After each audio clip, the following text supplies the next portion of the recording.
les becs sucrés vont être surpris. Alors que Charles III, actuellement en déplacement officiel au Kenya aux côtés de son épouse Camilla, se fait potentiellement dévorer par des moustiques, le souverain sera également dégusté ce week-end par de nombreux curieux. Comment ? Grâce au talent d'Emma Jane, une artiste pâtissière originaire du pays de Galles qui a décidé d'imaginer un gâteau à l'effigie du fils de la regrettée Elisabeth II dans le cadre du Salon Cake International, qui se déroule actuellement dans la banlieue de Birmingham, et ce, jusqu'au dimanche 5 novembre, comme l'a rapporté la BBC.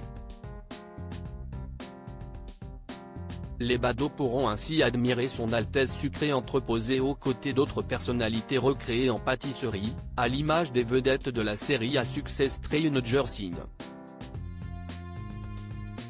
Mais représenter à la perfection le père des princes William et Harry en gâteau n'a pas été une mince affaire. Pour reproduire le regard azur de Charles III, Emma Jane a expliqué à nos confrères avoir placé de la pâte dans une friteuse en mode déshydratation pendant toute une journée pour créer un aspect réaliste et glacé. Les silons, quant à eux, étaient confectionnés à partir de brins de blé individuels, peints avec des colorants alimentaires. Ce détail réaliste est très important pour moi, surtout lorsqu'il s'agit du roi, et j'ai hâte que les gens le voient de près, a ainsi souligné l'artiste pâtissière.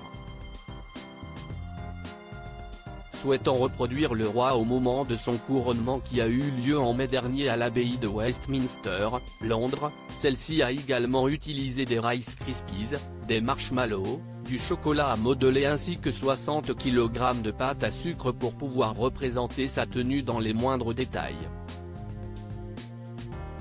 Bref, un vrai travail d'orfèvre. Supérieure à Kate Middleton, élégante pâtissière à Wimbledon. Charles III régalé par un roi de la pâtisserie. Charles III est davantage habitué à se délecter de fabuleux desserts qu'à en être un. Le beau-père de Kate Middleton avait par exemple eu l'honneur en septembre dernier, à l'occasion de sa visite en France, d'être régalé par le pâtissier chocolatier Pierre Hermé lors d'un prestigieux dîner organisé dans la galerie des glaces du château de Versailles. Pour l'occasion, l'illustre pâtissier avait imaginé une création hybride pour satisfaire le fin palais du roi. Je vais leur faire un dessert qui est inspiré de l'un des gâteaux fétiches de la maison, l'ispahan, avec une compotée de framboises crues et cuites, un sorbet litchi à la rose, un sorbet framboise, un très fin macaron, des litchis et des framboises fraîches, avait-il détaillé dans l'émission Apolline Matin, sur RMC.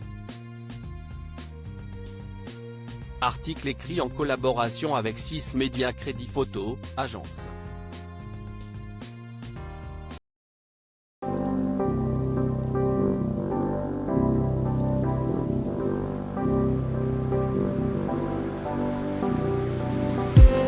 I just need some